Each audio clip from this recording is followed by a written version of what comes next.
How's it going, everyone?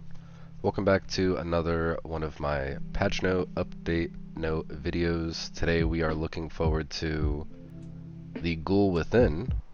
We just had the update drop earlier today and a little bit of extended maintenance. The servers basically just went back up, so I'm not too far behind on everybody.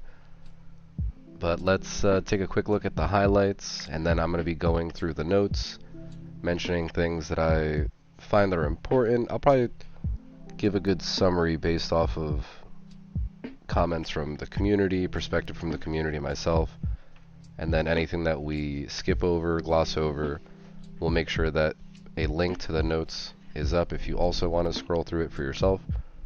I will say maybe by the time you check out this video, if you still want to look, there may be a better version of these notes. I looked earlier and some of the formatting was much easier to go through, but that's neither here nor there.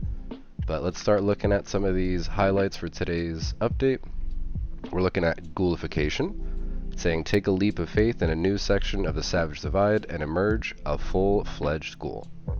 And then of course, becoming a ghoul comes with ghoul exclusive perk cards. It says find ghoul-tastic build opportunities with 30 new perk cards, 28 regular and 2 legendary. And then of course a new season, season 20, Glow of the Ghoul. It says mutation, radiation, glow. It's time to ghoulify Appalachia. Definitely looking forward to that. Let's get straight into the ghoul adventures. So it's saying for ghoulification, it's mentioning that there's the questline Leap of Faith. Again, it's going to be taking us into the Savage Divide to complete that. Mentioning also that completing this questline will complete your transformation, unlocking new ghoul exclusive abilities, glow and feral, as well as giving you access to 30 new exclusive perks that we were just talking about. So Ghoulities, or abilities for ghouls, we got feral, and I would say the highlight is this new feral meter, and then the feral meter is going to be draining over time and can be only filled up again by using chems. That's interesting. And then depending on where you want to be within those bonuses, if you want to be at 0%, you're going to get one specific combination of buffs and debuffs. And then again, at above 80%, you're going to get a lot of melee out of this. But look, do you want to lose all this? And then the opposite is true. Do you want to keep this up? So definitely interesting to see the different possibilities for being a ghoul. And then again, you have the breakdown of everything from 0%, above 20, above 40, 60, and 80. And that also comes with glow. Now, as a ghoul, and having this glow effect, radiation isn't going to affect us the same way. We're immune to diseases and cannot be mutated by nearby radiation. And it says, as a ghoul, radiation makes you glow. The new glow system increases your maximum health and heals damage you've taken based on the amount of radiation that you've accumulated. Your glow can be tracked by the green striped pattern on your HP bar. Noted. Definitely some interesting things to kick off, because I know I set a character aside so I can go straight into a ghoul, but now as I'm looking at the 0% buffs, the 80% buffs, and then what's going to happen after that, I'm still considering how I'm going to play this character and how I want to go about it, but more on that later. So we have Ghirks, or perks for ghouls, saying you can use these new perk cards in addition to the normal human cards, and there are 28 perk cards to choose from and 2 new legendary perk cards. So what I'm going to be doing is the next time I'm with the community and streaming on Twitch, I'm going to start as a character that has nothing on the loadout. I'm going to go through all the ghoul perks first, make some decisions how I should move my special around, and then from there invest in all the normal human perk cards, let's just say. I do know that I have to complete the questline first, so that'll be a loadout basically waiting for me to finish that and then utilize that.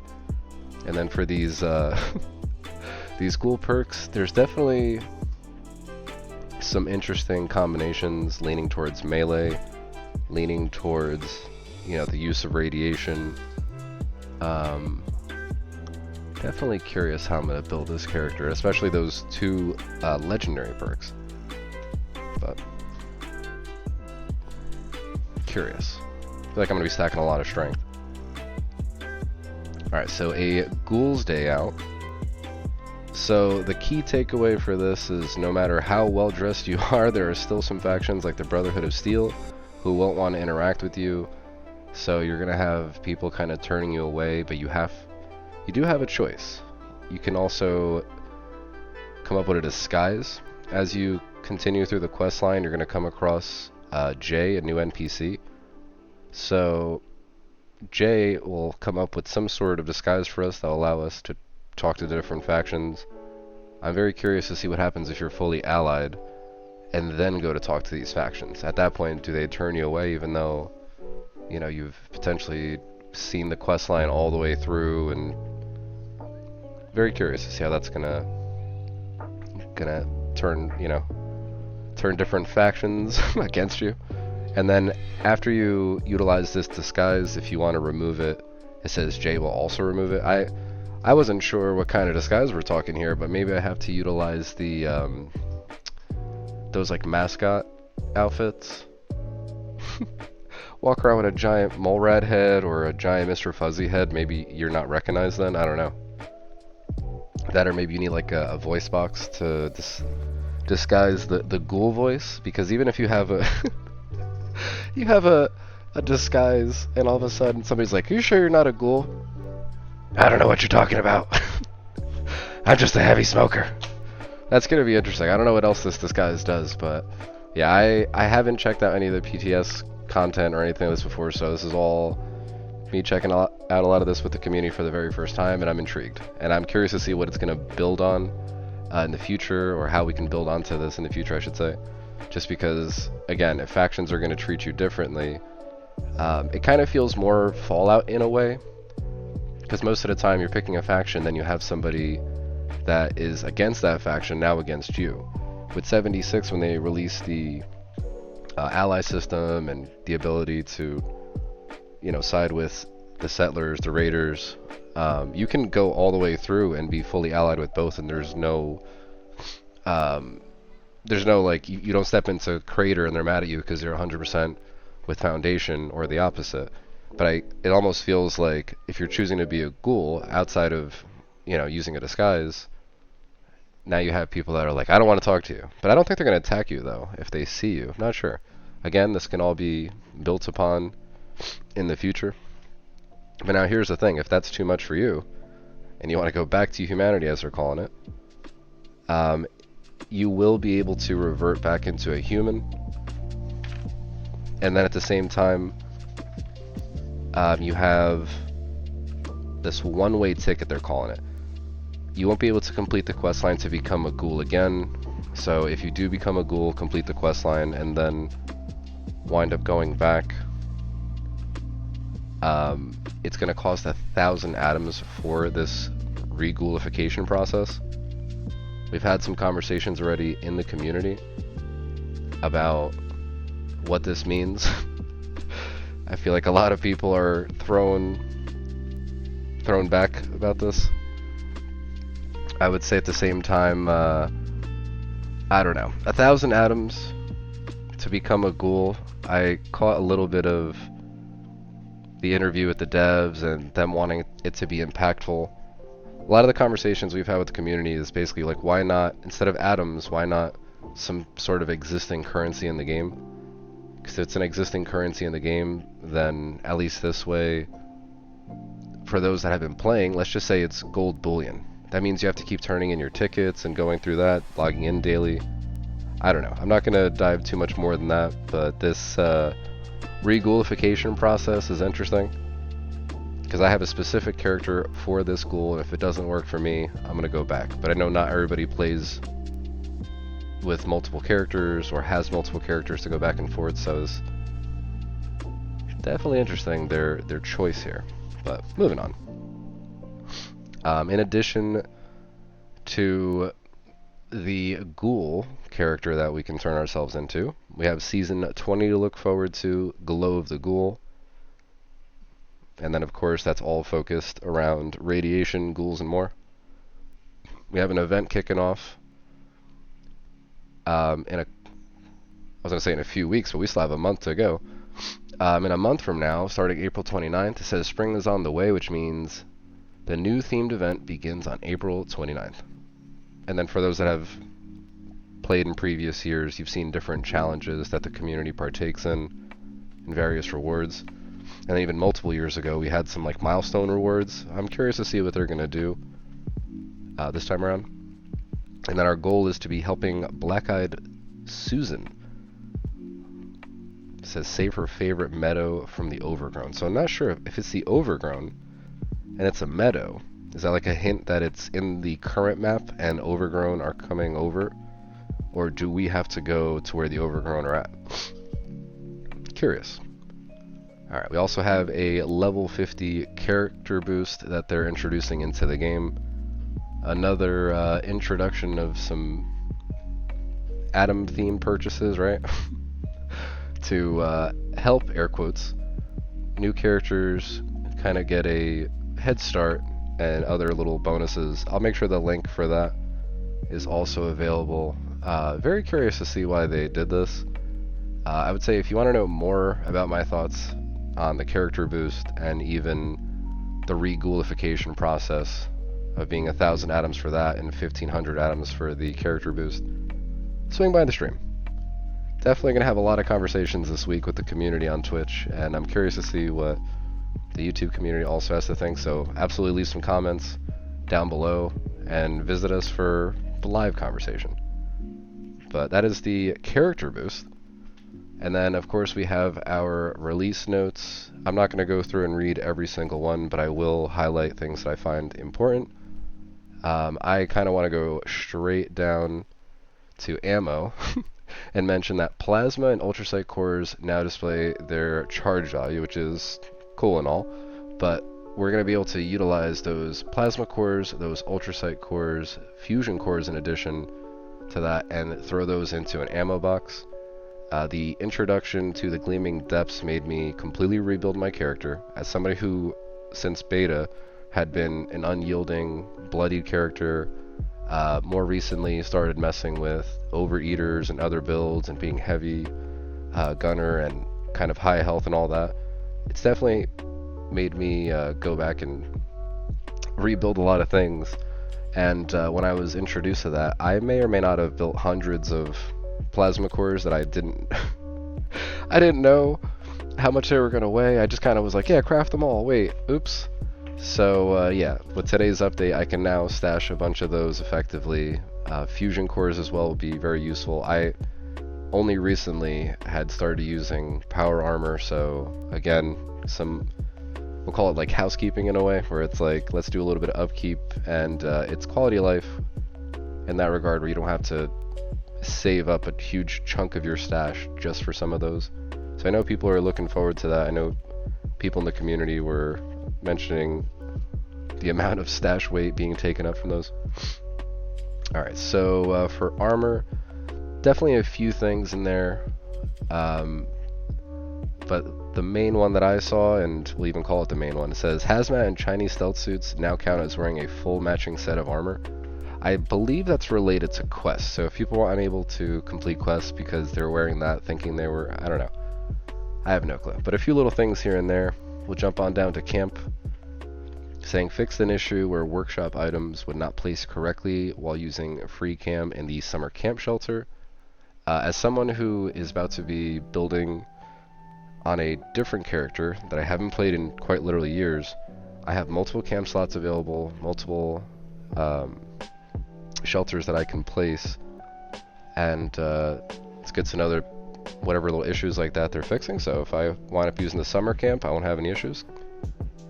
Another thing that they mentioned is fixed an issue where two doors could be attached to the same door frame.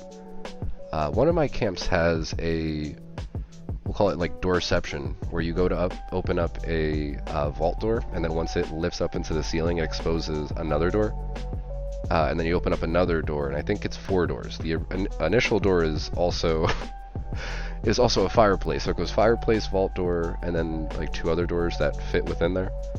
I don't remember if that was fully merging and then utilizing like a flamethrower trap, but who knows? Maybe we can't do that anymore. Maybe we can't attach multiple doors there.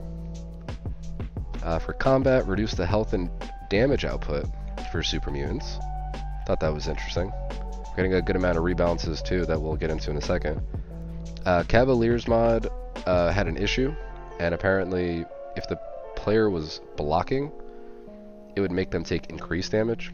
No idea how that even works, but could they fix that? We got combat balancing. So it's saying most pistols have been modified to incorporate the damage that they would deal via perks into their base damage, since those perks no longer offer a pistol-specific increase to damage. In addition to this, a few pistols have received a further increase to their base damage, and the following weapons can be converted to rifles via mods, and thus will have their base damage further increased in the future. You got the list of the various guns. Again, we'll be able to turn those into rifles. In terms of all these changes as well, I would say it's almost reminiscent of the updates that they started years ago, where they were like, hey, damage in certain aspects will be additive instead of multiplicative. And then other things throughout the years they've kind of went back to and have been adding little tweaks here and there. The good news is, if you're looking at all these just on a basic standpoint, everything's going up no matter what. Some more than others. So I would say, who knows, maybe if some of these various weapons, you may have neglected them for a while, maybe it's an excuse to use them. Maybe if you're already using them, you get a little bit of a boost in a way. But again, they're moving up the damage to make up for other damage and how it's being condensed in a way. As they also, we'll get into the perk changes here in a second, but as they go to modify other things, that changes everything. So now they have to go through and up the numbers on some of these. So it's good, because I feel like some people may look at this as a buff, but it's a rebalance. Other people might look at it as a nerf. Again, it's a rebalance in a way. Because like, oh look, positive numbers, but if it's also going down in other ways. So not just the damage is changing, you have AP cost from various things changing as well. The critical multipliers on various guns. Again, I'm not going to go through these individually. If you want to see if your favorite weapons are being used, either A, pause the video, or B, check in the description. I'll make sure that I leave a link to this, as I always do.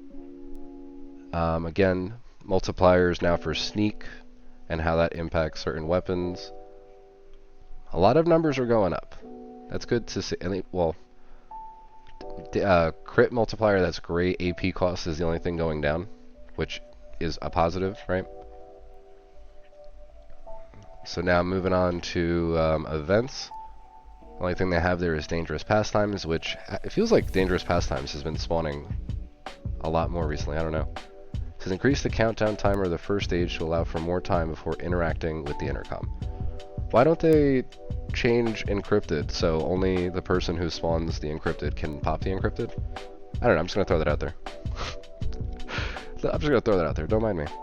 Legendary mods, a lot of things were changed around.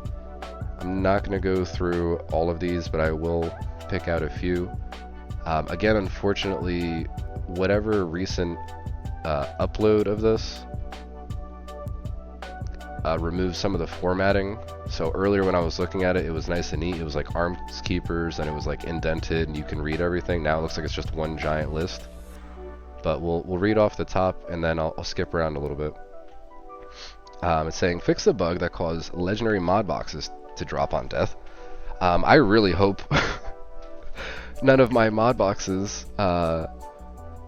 were dropped or something like that. I have no idea. No clue. Fix an issue which caused the Pounders mod to do more damage than intended. I was utilizing Pounders in a different 4-star, now I can't remember, and I was like, well, if one of these gets nerfed, I'll just swap over to the other. Well, the day is here. We'll have to test that out. Battle Loaders no longer activates when bashing players or teammates. I have somebody in the community that's probably not going to want to hear that. They were having fun with, I believe it was the dragon. I'm not sure if there was any other weapons, but a quick elbow to the back of somebody's head will then reload it. I guess Bethesda looked at that as maybe a bit too trolly. I don't know.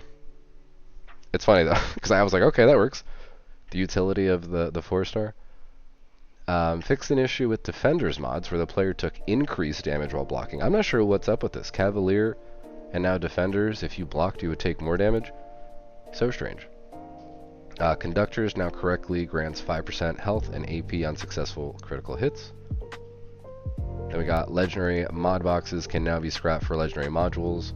For 1, 2, 3, and 4 stars, you will get 3, 6, 12, and 24 modules back.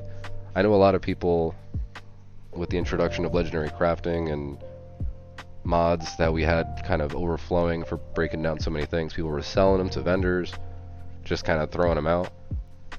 As someone who's always hoarding, I will be happy that I decided to hang on to all of my modules that I didn't think I was going to use and I didn't think people in the community were looking for. So we'll break down a bunch of those and also see if we can learn them. It's saying you now have a chance to learn the plans by scrapping the mod boxes at the same rate as scrapping an item with the mod attached. But before I go any further, at the very end of this list, I'll even tell you there's a current known bug where if you mass scrap these mods, you do not have a mass chance to learn anything. So you have to break them down one at a time, and good luck when you do. Good luck. Alright, so I'm going to bounce around between a few of these. As a Sentinel user, it's saying Sentinels now grants minus 5% damage taken while standing still. I guess this is the change from, what is it? Was it 75% chance to reduce 15%? I honestly don't remember now. I've been using it for so long, I'm like, yeah, it's there in the background. Interesting conversations have popped up with this. I'm going to call it a rebalance. I'm not going to say it's a buff or a debuff. Having, what is it, 5 times 5? Having minus 25% constant damage instead of a random chance to take obviously less damage, but I guess that kind of evens things out. Less gambling in the RNG game. I'm curious to see how that's going to affect our gameplay. We're going to have to go back to the Gleaming Depths to test out the rate to see how we do. Furious is a big one now. This effect is now considered Onslaught. Plus 5% damage per stack, plus 9 max stacks, and stacks with the new Gunslinger and Gorilla perks. That's interesting. The Onslaught description says each consecutive hit grants a stack of Onslaught. Stacks expire 1 per second. Players have an initial limit of 0 and can increase this through perks and items. The effects granted per stack can also be modified by perks and items. So now keeping an eye on that. I think that's way better than Furious, because for the longest time, unless you're using like an auto axe or a chainsaw or something that you're getting multiple hits like back to back. If you're using a minigun, right? Let's just say you're using a minigun, something that fires quickly. If you had missed with Furious and then hit something else for a second, you're not, the consecutive hits on a target, you would lose that buff the way I understood it. So I never really jumped into Furious until recently with the, auto axes during the raids. So now, Onslaught, used to, aka, Furious used to be known as, well, I think I'm going to have to consider using Onslaught for a couple different perks now, because that could be interesting. As long as you're getting a few hits within that second, you'll just keep raising that damage. Definitely interesting. Let's see, Pounders. Reworded for Onslaught and fixed an issue with the stack limit. 10% plus 10% damage for Onslaught stack and plus 10 max stacks. Definitely interesting. Okay. So, magazines had a quick one. Updated Guns and Bullets 3 description to state that it gives 100% increase to ballistic crit damage. Again, they're focusing on crit damage, additive, multiplicative, and all that, and now a source of boosting that. I don't know what it used to say or used to be, but we'll keep that in mind. Power armor. I thought this was cool. Again, I'm just a recent user of power armor, my Vulcan set. It says power armor now grants a +10 strength regardless of your current strength. So that's awesome. You can carry that much more. Jumping in there. For some perks, we'll go through a few of these. Adjusted some perk names for better alphabetical sorting. Onslaught now has a HUD indicator. And they added an option to disable the unopened perk card pack prompt, which for me, sometimes if you're in a pinch, you just want to like look at whatever your perks are, you have that pop up. Now we can just turn that off. That's going to be the first thing I do when I log in. Saying starting loadouts have been adjusted to accommodate perk card changes, and fixed an issue where upgraded perk cards only showed rank 1 values when unequipped. Strange. I wonder if that has anything to do with a bug that I recently ran into when I changed my loadouts, and my endurance isn't that like different, and I haven't been really bloodied. But even with like full health, I've died changing loadouts, which I've just had recently start happening. So strange. Alright, perk balancing, there's a bunch of these. Again, I feel like it's a lot harder to go through some of these without the appropriate formatting.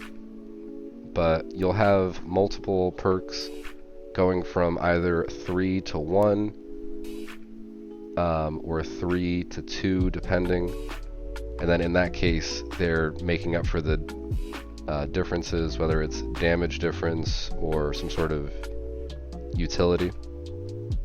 So this is also good because when people log in, they're going to notice that they should have perk points to spend, and now we can even equip more perks this way. That's kind of cool. There is one thing that I noticed earlier, and I do want to call this out. Concentrated Fire. It says no longer grants limb targeting. This is now acquired by having at least 5 perception. So here's the issue. As someone who has 1 perception on multiple loadouts and has only Concentrated Fire active and was utilizing that to target limbs, now I have to put 4 points into perception. So as I can be happy that multiple perks that were changed and maybe will give me perk points back, if that's the case, whatever I just gained, I lost by doing this. So I don't know. We're gonna have to keep an eye on this, and then we have what, 28 new ghoul perks to also utilize. There were multiple things changed here. Again, changing stuff from 3 to 1 or even adding new effects. So I'll mention a couple of new effects that I think are definitely worth mentioning. Let's say the Gunslinger perks, or sorry, no, the Gorilla perks, mentioning the new effect of gaining damage to close enemies per Onslaught stack with ranged weapons, and then plus 5 max stacks. That's Gorilla Master. And then we have Gunslinger Master. Gain Onslaught stacks over time and spend them on attacks, plus 10 max stacks. Gunslinger Expert. Change effect to plus 1% ranged weak spot damage per Onslaught stack. This is interesting. Part of me wants to build a character and take advantage of these perks. Like, so I'll be a ghoul, and then I'll have like a strength main kind of loadout, and then test out some of these. Inspirational going from 3 to 1 I thought was cool, but it says increased XP gain per charisma. So that's kind of shitty because you could have had, 9 charisma to share inspirational 3, or just had 3 charisma to take advantage of the XP bonus.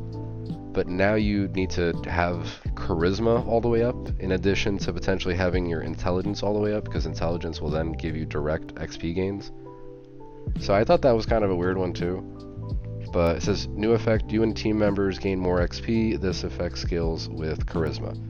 So I'm not sure if that then stacks. If everybody has inspirational, it's making up for the lost charisma, maybe?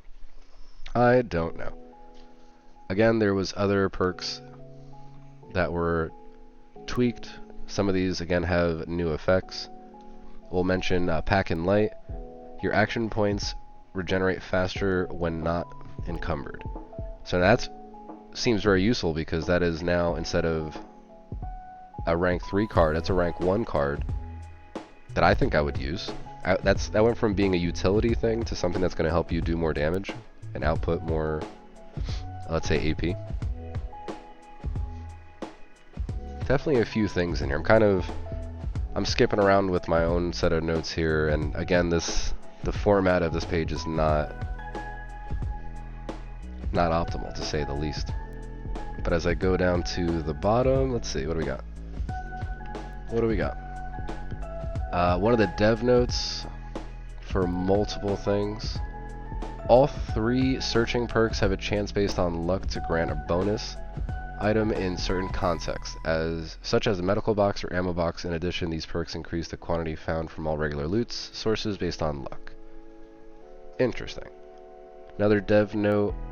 Each player using Tenderizer contributes to a stacking effect that does not expire and caps out at 100% increased. So the Tenderizer perk goes from 3 points to 1, and then rank 1 costs 2. That's interesting, okay. And each attack makes your target take 0.1% increased damage. I am so curious to see how it works. And it does not work in PvP. I am so surprised that Bethesda hasn't just put like a little sandbox for... I mean, we had survival, and you know, within the first intro of the game, but I'm surprised they don't like bring something like that back. And mind you, I would love nuclear winter, but the sake of my thought process is bring in some sort of little sandbox for people that want PvP. They go do that, and then adventure mode just be without PvP unless you're in a workshop. You know, I would almost imagine that's the direction that they would go in, but I don't know. I don't know. Again, a lot of different things were tweaked. When you log in, you're going to notice a variety of perks perk points available to you. At least this way you can see what you want to invest in before you even turn yourself into a ghoul. For quests, there was a few things tweaked, nothing too crazy. Bump in the road, oldest trick in the book. Kappa Squatter, I was concerned for a second. Kappa Squatter says the speak with chief objective should now complete properly, and the chief robot will no longer skip the explanation dialogue. I guess for the people that actually do Kappa Squatter, if you go in there and you go to talk to him, I guess you just go straight to here, go do the quest. No idea. That doesn't say that Kappa Squatter will not randomly pop anymore to give you credit for it. I hope not. I really hope not. Alright, a couple other things here in the quest fixed. We'll jump on down to UI. Fix issues where player titles could overlap a player's level when seen on the map. Radx now properly states it will suppress active mutations. And I will call out that Legendary Script is now available to be found in the Collection tabs, or tab of the Pip-Boy. On down to weapons. The V63 laser carbine is now craftable for all players regardless of the acquisition method. That weapon plan and mod plans can no longer be dropped, traded, or sold to kind of make up for that, which I guess makes sense. Another thing that they mention, fix an issue where the cryptid jawbone knife, V63 Helga, V63 Olga, could not be changed back to the unique skin if another paint was applied. So I'd say that's an interesting one because I didn't notice any issues with that, but Luca's Switchblade, if you were able to get Luca's Switchblade, and I think if you applied like a samurai sword or something like that, you could not revert it back. Something like that similarly happened. I'm not sure if they ever fixed that. Maybe not enough people using it to complain. Alright, miscellaneous fixes. We got a few of these, definitely worth mentioning. Fixed an issue preventing score boosts from working correctly in the private world. That's wild to me. You go to run your stuff solo, hop around the map, collect things, and all of a sudden you're not getting the appropriate boost. Fixed issue with Silver Collectron not collecting the items specified in its terminal. I guess you can have a Silver Collectron, but then have the Collectron search for like Nuka-Cola and it wasn't working. Or maybe it was not getting silver? I have no idea. The way I'm reading it is the first one though. Fix an issue with the Gleaming Depths where the mole miners wouldn't attack the drill if left alone. That's wild. We're gonna have to go back and run some Gleaming Depths to see how it was changed and impacted. Players can now trade and drop the Thrasher plushie backpack plan. One of the things they mentioned, I'm not sure what this means. Added group generation to the condition of rewards for mutated public events. Yeah, I have no idea. Group generation? I'm pretty sure you needed 3 or 4 people to go from a mutated party pack to a party pack. Sorry, a party pack to a mutated party pack. Like if you were to, while, you know, weekly mutated events are going, if you go to do like a Heart of the Swamp by yourself and nobody shows up, you're only getting a party pack. I don't know if that's what group generation means. Not sure.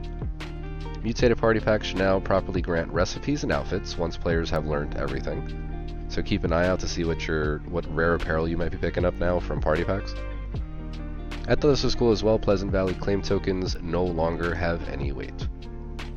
And then I will put a big highlight on the known issues here. We mentioned this earlier in the video. Bulk scrapping legendary mods. When attempting to scrap a stack of legendary mods, and then check to see if the mod was learned, this will only trigger once the team is currently investigating a fix, and we'll let you know as soon as we have more information to share. So be sure to just scrap them individually. For now, please scrap your legendary mods one at a time and not in bulk like they're saying. Inconsistent legendary perk behavior is another issue that they are aware of.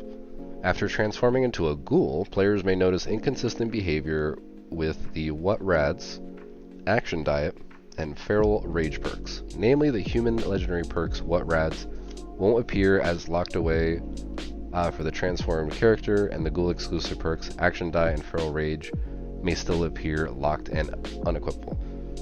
So no clue what's going on there. Logging out or relaunching the game should address the inconsistent behavior on the perk cards. So we're going to be telling everybody, have you tried turning it off and back on it again multiple times this season, even if unrelated to what people are talking about. And that's basically the patch notes. I will make sure that the links are in the video. For those of you checking out what we got going on here, supporting the video, it's always appreciated, and I definitely encourage you to come through the Twitch stream throughout the week, join the conversation.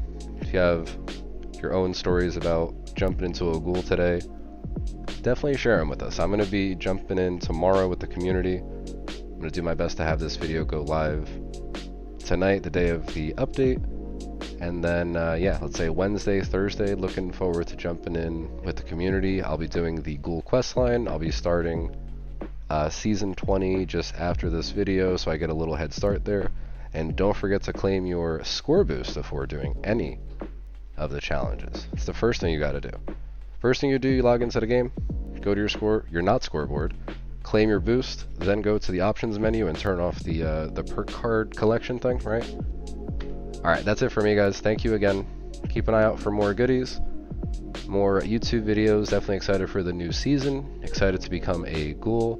Definitely curious to see what people's takes are on Ghoulification, the level 50 booster, and other things that VATS has been doing lately. But I will catch you in the next video. Take it easy, everybody.